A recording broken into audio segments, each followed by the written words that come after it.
할렐루야. 우리 주님의 은혜와 평강이 오늘 세례 받으시는 여러분과 또 우리 모든 성도님들 위해 함께 하시기를 바랍니다. 오늘 본문은 로마 제국 아래에서 가진 핍박과 박해를 받으며 살아가는 기독교 유대인들에게 전하는 편지의 내용입니다. 로마 제국의 무시무시한 정책 중 하나가 황제 숭배였는데 로마 황제를 신으로 섬기게 하는 겁니다. 특히 로마 제국 아래에서 경제 활동을 하려면 어김없이 경제조합에 가입을 해야 되는데 그 경제조합에 가입하는 조건이 있습니다. 그 조건은 로마 황제를 주인으로 고백하는 것입니다.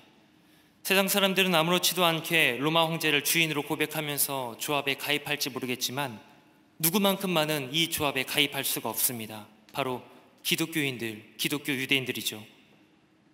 이 고백을 누구에게만 할 수 있냐면 그 사람들은 바로 예수 그리스도, 그분이 나의 구세주요 나의 주인입니다. 이렇게 고백할 수밖에 없는 것입니다. 그러니 자연스럽게 이들의 삶은 궁핍이 찾아오게 되고 빈곤이 찾아올 수밖에 없는 것입니다. 이런 시대 속에서 믿음을 지켜내기가 과연 쉬웠을까요? 결코 그렇지가 않았을 겁니다. 목숨을 믿음과 맞바꾼다는 것은 결코 쉬운 일이 아닙니다. 이런 상황이 오래 지속되다 보니까 기독교 유대인들 사이에서는 흔들림이 있기 시작합니다. 그래서 히브리서 기자는 이렇게 펜을 들어서 편지를 쓰는 겁니다. 오늘 우리 성도들이 살아가는 삶도 물론 그 시대의 박해의 모양과는 조금 다를 수가 있겠지만 그 내용면으로 볼 때는 결코 다르지 않다고 봅니다. 오늘 이 시대 속에서 우리는 신앙생활을 할 때 참으로 많은 어려움과 많은 고초를 겪게 됩니다. 보이지 않게 수많은 사람들의 시선을 의식할 수밖에 없고 알게 모르게 사람들은 우리 기독교인들을 향해서 손가락질과 핀잔을 우리에게 보여주고 있습니다. 그런 상황 속에서, 이런 시대 속에서 우리는 오늘 하나님께서 히브리서 기자를 통해서 전하시는 말씀을 함께 듣고 과연 우리는 어떻게 살아가야 될 것인지 영적인 지혜를 얻을 수가 있을 것입니다. 그 지혜가 과연 어떤 것인지 함께 나누며 기도의 제목으로 삼기를 원합니다. 첫 번째는 온전한 믿음으로 하나님께 나아가시라는 겁니다. 온전한 믿음으로 하나님께 나아가시길 바랍니다. 오늘 히브리서 기자는 본문 22절 끝부분에 인간의 삶의 목적을 함축해서 한마디로 정리합니다. 그것이 바로 하나님께 나아가자입니다. 하나님께 나아가자. 여러분, 우리 성도들의 삶은, 아니 우리 모든 인류의 삶은 결국 하나님께 나아가는 것입니다. 그것이 바로 궁극적인 목적이죠. 맨 처음 하나님께서 창조함 받은 우리 인간들은 하나님 앞에서 하나님과 함께 사는 삶이었습니다. 부족함이 없고 온전한 삶이었습니다. 그러나 인간에게 죄가 찾아오고 죄로 뒤덮이는 순간 더 이상 하나님 앞에서 지낼 수가 없었습니다. 에덴에서 내쫓김을 당하게 되었고 그 후로 태어난 모든 인류는 잃어버린 에덴을 되찾기 위해 몸부림을 쳤습니다. 그것이 오늘 본문에서 말씀하는 바로 하나님께 나아가는 것, 하나님께 나아가는 것입니다. 그것을 위해서 인류는 교육을 하고 교양을 쌓고 착한 행실과 철학적 사고 등 이 모든 것들을 다 동원해 보았지만 결국 하나님께 나아가는 길이, 에덴을 찾는 길이 막혀버렸습니다. 찾지를 못했다는 것이죠. 이런 우리에게 히브리서 기자는 오늘 본문에서 정확하고도 구체적인 답을 꺼내놓고 있습니다. 두 가지로 나누어 설명할 수가 있는데, 하나는 예수님의 피를 통해 하나님께 나아갈 길이 열렸다는 것입니다. 그리고 또 하나는 길을 여실 뿐만 아니라 예수님은 우리의 걸음을 하나님 앞에까지 다가가도록 다스려 가신다는 것입니다. 먼저 예수님의 피를 통해 하나님께 나아갈 길이 열렸다는 것은 이런 의미입니다. 예수님이 우리의 모든 죄값을 치르기 위해 십자가에 못 박혀 죽으셨는데 예수님이 죽으시면서 하나님께 가는 길의 문을 완전히 열어두셨다는 것입니다. 본문 20절을 보시면 그 길은 우리를 위하여 휘장 가운데 열어놓으신 새로운 살 길이요 휘장은 곧 그의 육체니라. 여기 휘장이라고 하는 것은 하나님 앞에서의 삶을 상징하는 지성소, 그 지성소를 막고 있는 굉장히 두꺼운 커튼 같은 것입니다.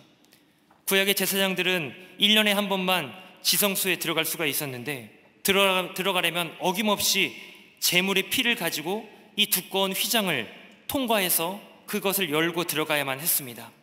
그렇게 들어가고 나가고 할 때마다 휘장은 또다시 닫히기 마련이죠.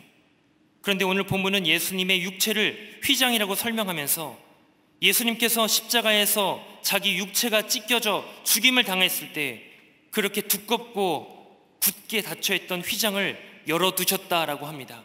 그냥 한 번만 열어두신 것이 아니라 완전히 누구도 다시는 그 휘장을 닫을 수 없도록 열어두셨다라는 것입니다.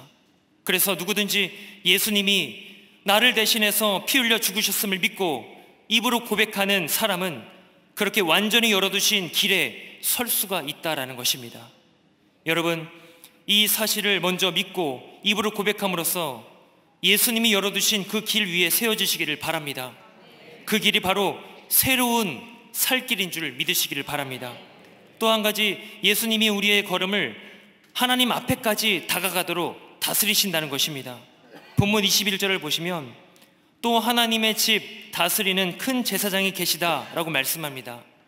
여기 하나님의 집이라고 함은 하나님의 백성인 우리를 가리킵니다. 히브리서 3장 6절을 들어보십시오. 그리스도는 하나님의 집을 맡은 아들로서 그와 같이 하셨으니 우리가 소망의 확신과 자랑을 끝까지 굳게 잡고 있으면 우리는 그의 집이니라. 바로 우리가 하나님의 집이라는 것입니다. 예수님은 하나님을 집을 맡은 아들, 다시 말해서 우리를 맡아서 관리하고 다스리는 분이라는 것입니다. 이것이 무슨 의미인가 하면 우리가 예수님을 믿고 예수님이 열어두신 새로운 살 길에 놓여졌지만 우리는 자꾸 과거의 삶, 죄를 지으면서 내 마음대로 살고자 했던 옛날 자리로 돌아가려고 하는 못된 본능을 우리는 누구나 다 가지고 있습니다. 그래서 우리를 잘 관리해주고 이끌어주는 인도자가 필요한데 바로 그분이 예수 그리스도이시다는 것입니다. 그분이 우리의 인도자가 되어주신다는 것입니다. 그리고 인도자이신 예수님이 우리를 관리하고 이끌어서 결국 하나님 앞으로 인도해 갈 줄로 믿습니다. 그것을 22절에서 말씀하는 것입니다. 우리가 마음의 뿌림을 받아 악한 양심으로부터 벗어나고 몸은 맑은 물로 씻음을 받았으니 참 마음과 온전한 믿음으로 하나님께 나아가자. 다시 말씀드리면 악한 양심으로부터 벗어나도록 날마다 회개의 기도를 드리는 것이고 우리의 몸은 맑은 물로 씻김을 받게 하신다는 것입니다.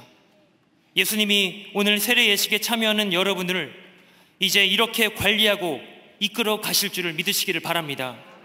예수님은 악한 양심으로 벗어나도록 날마다 여러분의 마음속에 회개의 영을 부어주실 것이고 진실한 마음과 확고한 믿음으로 여러분을 하나님 앞으로 결국 인도해 가실 줄로 믿습니다. 이 모든 것을 이끌고 다스리는 분은 바로 우리의 구원자시오 주인이신 예수 그리스도임을 믿으시길 바랍니다.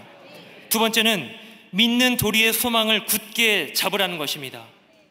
앞에서 보셨던 하나님께 나아가자라는 것은 현재적인 측면에서 이야기를 한다면 여기 두 번째 내용은 장차 경험하게 될 미래지향적인 측면에 집중하고 있습니다. 본문 23절을 보십시오. 또 약속하신 이는 미쁘시니 우리가 믿는 도리의 소망을 움직이지 말며 굳게 잡고, 여기 우리가 믿는 도리, 이 도리라는 말은 죄송합니다, 헬라어로 호몰로기아, 즉 고백을 뜻합니다. 그래서 우리가 믿는 도리라고 하는 것은 우리의 믿음의 고백, 우리의 신앙 고백을 이야기를 하는 것입니다. 우리의 신앙 고백이란 저는 죄인입니다. 그러나 예수님이 저를 위해 오셨고 저의 죄를 대신하여 십자가에 죽으셨습니다. 이 사실을 믿고 이제 예수님을 나의 구세주요, 나의 주인으로 맞이합니다. 저에게는 예수님이 필요합니다. 바로 이것이 저와 여러분의 동일한 고백인 줄 믿습니다. 그런데 중요한 것은 이 신앙 고백을 한 것으로 끝난 것이 아니라 이제 우리가 실제적인 삶 속에서 그 고백을 붙들며 살고 끝까지 가야 한다는 것이 문제인 것입니다. 그러나 이것이 결코 쉬운 일이 아닌 것을 우리는 알고 있지만, 여러분, 예를 들어서 요한복음 2장에서 유대의 지도자 중 한 사람이 니고데모가 한밤중에 예수님을 찾아옵니다. 찾아와서 영생을 구합니다. 그때 예수님이 이런 말씀을 하시죠. 당신이 거듭나야 합니다. 당신이 다시 태어나야 됩니다. 우리가 예수님께 신앙을 고백한다는 것은 그와 같습니다. 다시 태어난 것과 같습니다. 그런데 다시 태어날 때는 다 큰 어른이 돼서 태어나는 것이 아니죠. 이제 막 눈이 떠지고 걸음마를 배우는 영적인 어린아이와도 같은 상태인 것입니다. 그래서 수백 번, 수천 번 넘어지면서 걸음마를 떼어가고 글자도 한 글자 한 글자 띄엄띄엄 읽어가며 그 한글을 깨우치게 됩니다. 그렇게 자라고 배워가는 과정이 결코 쉬운 일이 아닙니다. 어디 그뿐이겠습니까? 자녀를 키워보신 분들은 아시겠지만 한 번씩은 이런 말을 내뱉으셨을 겁니다. 이 험악한 세상에서 우리 애들 문제없이 자라야 될 텐데 걱정하는 것이죠. 마찬가지입니다. 예수님을 믿기로 작정하고 성도로 이 세상에 살아가는 것은 결코 쉬운 일이 아닙니다. 툭하면 우리 성도들을 죄짓게 하고 갖은 유혹으로 어둠의 자리로 몰아가려는 이런 세상의 유혹들이 여기저기에 널려 있습니다. 그뿐만이 아닙니다. 세상의 유혹도 문제지만 내 안에서는 성도답지 못한 연약함과 간사함이 있고 실수와 넘어짐이 수없이 많이 벌어진다는 것입니다. 그러면 이 문제들을 어떻게 해야 되겠습니까? 본문 23절은 우리에게 중요한 힌트를 남겨줍니다. 또 약속하신 이는 미쁘시다는 것입니다. 즉 이 말은 우리에게 약속하신 분은 하나님이시고 그 하나님은 신실하시고 믿음직스러운 분이다, 그런 이야기가 됩니다. 그러니까 우리의 실수와 실패, 우리가 죄 가운데 넘어지고 무너지는 순간순간마다 하나님은 우리를 결코 포기하지 않고 도우시며 붙잡아 주시는 믿음직스러운 분이라는 것을 여러분 기억하시기를 바랍니다. 여러분, 하나님은 이렇게 신실하시고 믿음직스러운 분입니다. 그것을 어떻게 확인하고 또 그 증거를 어디서 발견할 수 있겠습니까? 하나님은 죄와 죽음으로 끝날 수밖에 없는 인류를 위해 구원 계획을 세워두셨고 실제로 2000년 전에 이 땅에 독생자 예수를 보내어서 그 구원을 이루셨습니다. 하나밖에 없는 자기 아들을 십자가 대속 제물로 지불하시고 우리를 살려내셨다라고 한다면 바로 우리가 그 확실한 증거 아니겠습니까? 하나님께서 지불하신 값이 얼마인데 우리를 감히 포기할 수 있으시겠습니까? 예수 그리스도를 십자가에 내어 주기까지 우리를 살리셨다라고 한다면 바로 우리가 확실한 증거가 되고 그것을 우리는 내 자신에게서 확인할 수가 있을 것입니다. 그러니까 신실한 하나님은 우리의 신앙 고백뿐만 아니라 우리의 실질적인 삶 속에서 그 고백대로 살며 끝까지 갈 수 있도록, 그래서 하나님 앞에 서는 그날까지 우리를 포기하지 않으시겠다는 것이 바로 미쁘신 하나님, 신실하신 하나님, 그 하나님을 우리는 믿는 도리의 소망으로 굳게 잡아야 될 줄로 믿습니다. 사랑하는 여러분, 사실 하나님은 우리를 향해 한 번도 의심하거나 흔들려져 본 적이 없으십니다. 오히려 우리가 흔들렸죠. 그러나 그 흔들림과 의심조차도 하나님은 자신의 신실하심으로 우리의 연약함을 묶으시고 결국은 우리의 입술에서 기대에 찬 소망의 노래를 부르게 하실 줄을 믿으시기를 바랍니다. 끝으로 세 번째는 함께 모이고 권하는 것입니다. 히브리서 기자는 시선을 조금 넓혀서 믿음의 공동체를 향해 권면합니다. 24절입니다. 서로 돌아보아 사랑과 선행을 격려하며, 앞에서는 우리 각자의 삶을 하나님과 수직적인 관계에서 설명했다라고 한다면 24절은 믿음의 성도와 성도의 수평적 관계에서 설명하고 있습니다. 그리고 사랑과 선행이라고 하는 것은 성도들의 삶의 실제의 모습이면서 동시에 구원받은 백성들의 의무인 것입니다. 곧 이런 모습일 것입니다. 삶의 역경을 만나 눈물을 흘리고 있는 이의 눈물을 닦아주고, 피폐한 자리에 일어나지 못한 채 주저앉은 이의 손을 잡아당겨 일으켜 세워주는 것입니다. 무엇보다 과거 구원받기 전에 내 모습과 같이 흑암 속에서 길을 잃고 헤매이는 나의 이웃을, 나의 친구를 주님의 새로운 살 길로 연결시키는 것일 겁니다. 게다가 25절의 내용처럼 모이기에 힘쓰는 것입니다. 예배로 모이고 속회와 선교회로 모여서 함께 말씀을 읽고 기도하며 또 영혼 구원을 위해 한 마음으로 나서서 전도하고 선교하는 것일 겁니다. 여러분, 흘러가는 세월 속에 우리는 신앙적 위기를 심각하게 느끼고 있습니다. 우리가 발을 딛고 사는 현대사회는 세속주의와 물질주의, 소비 사회의 욕망과 포스트 모던의 불확실성 속에서 그 가운데 우리는 빠져 있습니다.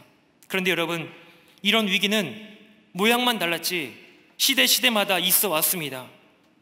예나 지금이나 분명한 것은 하나님은 우리와 함께 교제하시며 성도들을 통해서 결국은 승리의 깃발을 올려주시는 분인 줄 여러분들 믿으시기를 바랍니다.